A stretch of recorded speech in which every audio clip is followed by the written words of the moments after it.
Ce înseamnă da? Da în germană, nu în română. Știu eu, da înseamnă acolo. Da, așa este. Dar cum traduci ich bin wieder da? Sau da ich krank bin, kann ich heute nicht vorbeikommen. Hai să le luăm pe rând. Da este sinonim cu dort și înseamnă acolo.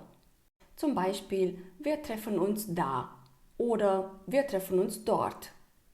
Când spunem ich bin wieder da, da, sein, înseamnă a fi prezent. Ich bin wieder da, eu sunt din nou prezent, adică sunt din nou aici, am revenit.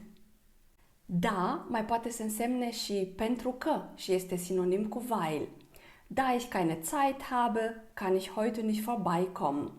Weil ich keine Zeit habe, kann ich heute nicht vorbeikommen. Da mai poate însemna și în acest moment sau în acel moment. Zum Beispiel, ich bin gerade eingeschlafen, da klingelte das Telefon. Tocmai ce am adormit, în acel moment sună telefonul. Tu mai știi și alt sens al cuvântului da? Schreib's mir in die Kommentare.